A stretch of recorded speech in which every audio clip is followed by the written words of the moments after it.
आप सभी को प्रभु यीशु के नाम में जय मसीह की। आप सबका स्वागत है हमारे YouTube चैनल ख्रिस्टवानी चर्च में। आज हम देखेंगे इजेबेल के जीवन से।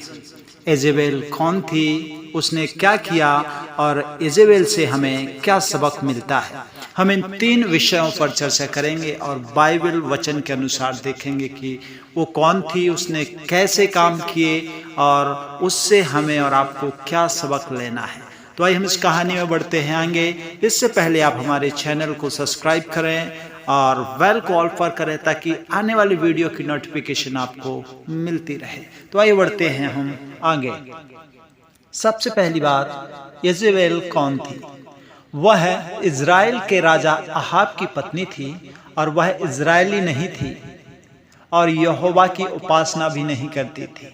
वह कनान देश के बाल देवता की पूजा करती थी। और उसने क्या किया? रानी इजेबेल सब पर रौब जमाती थी, अर्थात वो सब कुछ अपने अधिकार में रखती थी कि उसके इच्छा के बगैर कुछ नहीं होता था। वह बेरहम और खूंखार रानी थी। उसने बाल की उपासना को और उसमें होने वाले अनैतिक अर्थात गलत कामों को भी उसने बढ़ावा दिया था। साथ ही उसने लोगों को सच्चे परमेश्वर यहोवा की उपासना करने से रोकने की भी कोशिश की थी। यदि हम परमेश्वर के वचन में पढ़ते हैं तो वहां पर इसके विषय में बिल्कुल स्पष्ट रूप से हमें और आपको मिल जाएगा। आप पढ़ सकते हैं पहला राजा की किताब 18 अध्याय और वचन 4। तो वहां लिखा है कि जब इजेबेल यहोवा के भविष्यवक्ताओं को मरवा रही थी, तब ओबद्याह ने 100 भविष्यवक्ताओं को 50-50 में बांट दो और गुफाओं में छिपा दिया था और वह उनके लिए रोटी और पानी मुहैया कराता था। मतलब जो रानी थी इजेबेल, वह बड़ी बेरहम थी। वह गलत काम को करती थी और सच्चे परमेश्वर की उपासना करने वाले लोगों को भी वो रोकती थी, अर्थात उन्हें मरवा डाला। दूसरी बात, इजेबेल जो चाहती थी उसे करने के लिए वह झूठ बोलती थी और लोगों को मरवा देती थी, जैसे हमने अभी पढ़ा। और आखिर में वह एक बुरी मौत भी मरी, बाइबल बताती है। उसे दफनाया भी नहीं गया। परमेश्वर ने पहले ही बता दिया था कि उसके साथ ऐसा होने वाला है। पहला राजा की किताब यदि हम 21 अध्याय और उसका 23वां वचन पढ़ते तो वहां लिखा है कि इजेबेल के बारे में यहोवा ने कहा है, इज़राइल की इस जमीन पर इजेबेल की लाश कुत्ते खा जाएंगे। और यह सच हुआ।